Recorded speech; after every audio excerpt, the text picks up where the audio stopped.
बहुत बहुत स्वागत है आप सबका आपके अपने YouTube चैनल भाषा की बात में। पाठ 4 रघुवीर सहाय कैमरे में बंद अपाहिज पुस्तक आरोह भाग 2 हिंदी कोर का विषय। तो कवि परिचय क्या है? जीवन परिचय। रघुवीर सहाय समकालीन हिंदी कविता के संवेदनशील कवि। संवेदनशील मतलब क्या होता है? इमोशनल टाइप के जो कवि हैं, इन्हें समाज की छोटी छोटी जो व्यवस्थाएं हैं, क्रूरताएं हैं, उनसे तकलीफ होती है, उस तरह के संवेदनशील कवि। उनका जन्म सन 1929 ईस्वी में उत्तर प्रदेश के लखनऊ में हुआ था। उन्होंने लखनऊ विश्वविद्यालय से 1951 में एमए अंग्रेजी की परीक्षा उत्तीर्ण की। एमए करने के पश्चात ये पत्रकारिता क्षेत्र में कार्य करने वाले लगे। इन्होंने प्रतीक, वाक और कल्पना अनेक पत्रिकाओं के संपादन मंडल के सदस्य के रूप में भी कार्य किया। तत्पश्चात कुछ समय तक आकाशवाणी में ऑल इंडिया रेडियो के हिंदी समाचार विभाग से भी संबद्ध रहे और 1971 से 1982 तक प्रसिद्ध पत्रिका दिनमान के संपादक रहे। इनको कवि के रूप में दूसरा सप्तक से विशेष ख्याति प्राप्त हुई। इनकी साहित्य सेवा भावना के कारण ही इनको साहित्य अकादमी पुरस्कार से सम्मानित किया गया और अंत में दिल्ली में सन 1990 ईस्वी में ये अपना महान साहित्य संसार को सौंपकर चिरनिद्रा में लीन हो गए। ये है रघुवीर सहाय का जीवन परिचय। हम बढ़ते हैं पाठ की तरफ। देखिए आपको स्क्रीन पर दिखाई दे रहा है पाठ क्या है, सार उसका। कैमरे में बंद अपाहिज कविता रघुवीर सहाय के काव्य संग्रह लोग भूल गए हैं से संकलित की गई, मतलब वहां से ली गई। इस कविता में कवि ने शारीरिक चुनौती को झेलते व्यक्ति से टेलीविजन कैमरे के सामने किस तरह के सवाल पूछे जाएंगे और कार्यक्रम को सफल बनाने के लिए उससे कैसी भंगिमा की अपेक्षा की जाएगी। भंगिमा मतलब होता है एक्सप्रेशन। इसका लगभग सपाट तरीके से, सपाट मतलब स्पष्ट तौर पर तरीके से बयान करते हुए एक तरह से पीड़ा के साथ दृश्य संचार माध्यम के संबंध को रेखांकित किया गया। साथ ही कवि ने व्यंजना के माध्यम से ऐसे व्यक्ति की ओर इशारा किया है जो अपनी दुख, दर्द, यातना, वेदना को बेचना चाहता है। और इस कविता में कवि ने शारीरिक चुनौती झेलते हुए लोगों के प्रति संवेदनशीलता व्यक्त की है। शारीरिक चुनौती मतलब कोई ब्लाइंड है और किसी का हैंडीकैप है, हाथ पैर में से कुछ नहीं है, इस तरह से कवि ने इस कविता में बताया है कि अपने कार्यक्रम को सफल बनाने तथा किसी की पीड़ा को बहुत बड़े दर्शक वर्ग तक पहुंचाने के लिए दूरदर्शन वाले किसी दुर्बल और शारीरिक रूप से कमजोर व्यक्ति को अपने कैमरे के सामने प्रस्तुत करते हैं। उससे अनेक तरह से सवाल पर सवाल पूछते हैं, उसे कैमरे के आगे बार बार लाया जाता है, बार बार उससे अपाहिज होने के बारे में सवाल पूछे जाते हैं कि आपको अपाहिज होकर कैसा लगता है, तथा उस कार्यक्रम को रोचक बनाने के लिए दूरदर्शन वाले स्वयं प्रतिक्रिया व्यक्त करके बताते हैं।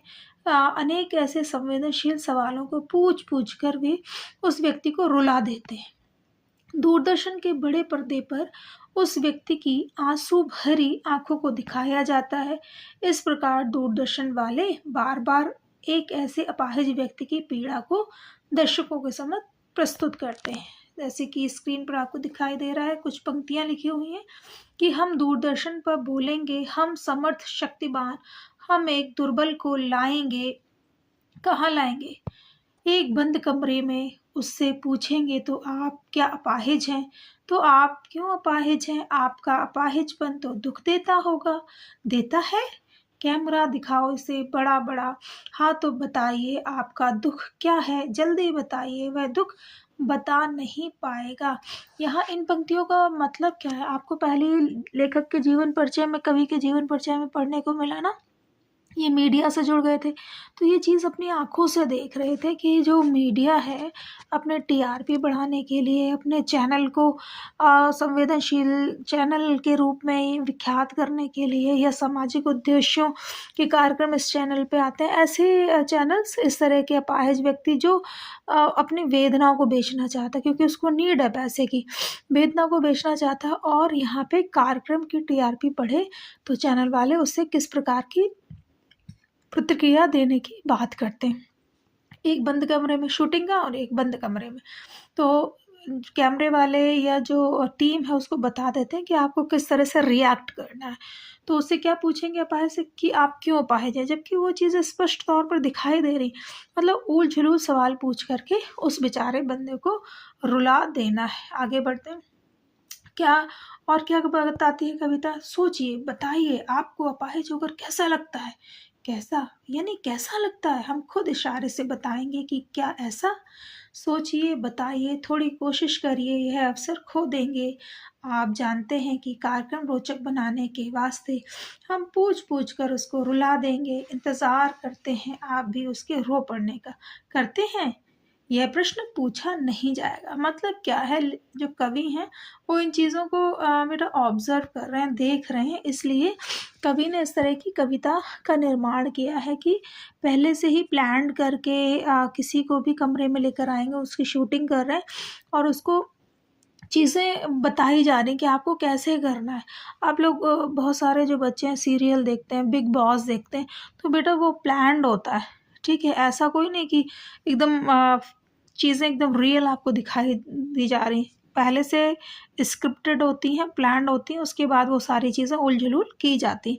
उसी प्रकार ये कविता भी है जिसमें एक अपाहिज जो अपनी वेदना को बेचने आया क्योंकि उसको नीड है पैसे की, जैसे बताया मैंने, और जो कार्यक्रम करता है, जो कार्यक्रम शूट करने वाले हैं, वो उसको पहले से ही स्क्रिप्ट पकड़ा देते हैं कि आपको कैसे लग रहा है। तो ये जो कविता है एक तरह से संवाद वे में भी लिखी गई है ना, कहानी की तरह, किसी प्रॉब्लम की तरह। कुछ प्रश्नोत्तरी कर लेते हैं जो महत्वपूर्ण है, आपकी स्क्रीन पर दिखाई दे रही है कि कैमरे में बंद अपाहिज जो है वो कैमरे में अपाहिज को बंद करने के कारणों का कैमरे में बंद अपाहिज कविता के आधार पर उल्लेख करें, अथवा ये बहुत सारे प्रश्न दिए हो।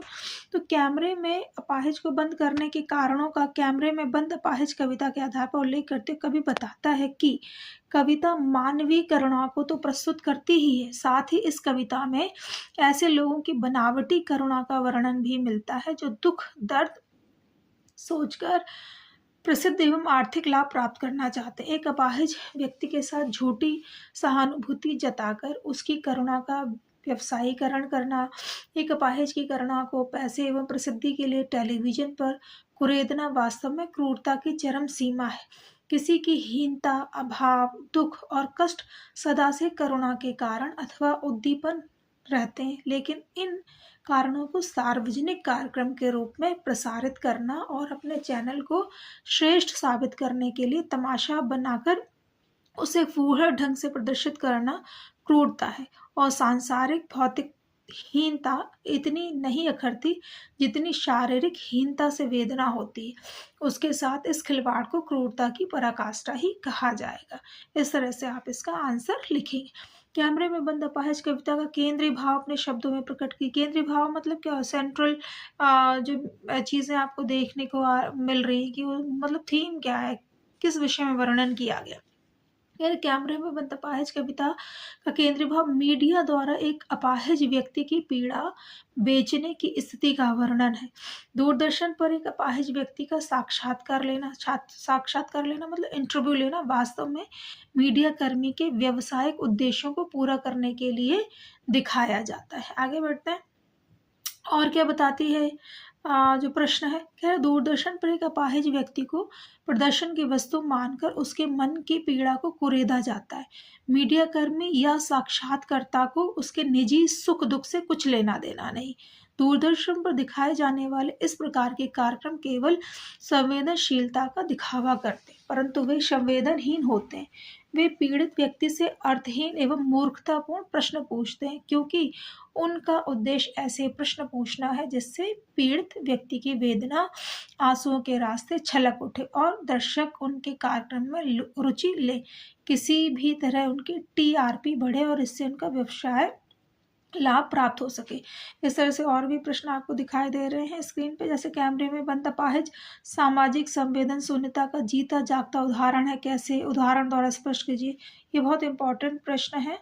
और एक और प्रश्न देखते हैं हम कि वो क्या कहता है कि कैमरे में बंद अपाहिज कविता की प्रतिपाद्य के विषय में अपनी प्रतिक्रिया प्रस्तुत कीजिए। और हम समर शक्तिवान हम एक दुर्बल को लाएंगे पंक्ति के माध्यम से कवि ने क्या व्यंग किया है। क्या व्यंग्य किया है इसमें? इसमें टेलीविज़न चैनल वाले इस भ्रम में तो रहते हैं कि वे समर्थ हैं, शक्तिमान हैं, जिसको चाहे उठा दें और जिसको चाहे गिरा दें। आप देखते हैं ना मीडिया में, जैसे अभी क्योंकि ये आज मैं इसको शूट कर रही हूँ, तो उसमें देखा ना कि किस तरह से प्रयागराज में कुंभ में मोनालिसा, जो एक माला बेचने वाली लड़की है, उसको मीडिया ने कितना बढ़ा चढ़ा दिया, तो अब फ़िल्मों में वो काम करे। तो मीडिया में क्या है, क्या कह रही है, हम समर्थ, हम शक्तिमान हैं। मतलब किसी को भी ऊपर उठा दें, किसी को भी डाउन कर दें। अपनी मान्यताओं एवं धारणाओं को भी श्रोताओं, दर्शकों पर प्रहार थोपते ही रहते हैं। उनके आकलन अनुमान ऐसे परोसे जाते हैं मानो वे ही समर्थ हैं और शक्ति के स्वामी। अपाहिज तो प्रकृति से ही दुर्बल है, अपनी पीड़ा कहने की सामर्थ्य भी जिसमें ना हो, उससे अधिक दुर्बल और कौन होगा। इसी भाव को इन वाक्यांशों में व्यक्त किया गया। तो ये है कविता का सार, प्रश्नोत्तरी, जो बहुत ही इम्पोर्टेंट है। आप स्क्रीन में से पढ़ भी सकते हैं और जो मैंने पढ़कर बताया उसको सुनकर भी अर्थ ग्रहण कर सकते हैं। आई थिंक आपका कैमरे में बंद अपाहिज पार्ट कंप्लीट समझ आ गया होगा, क्लियर हो गया होगा। Thank you for watching video.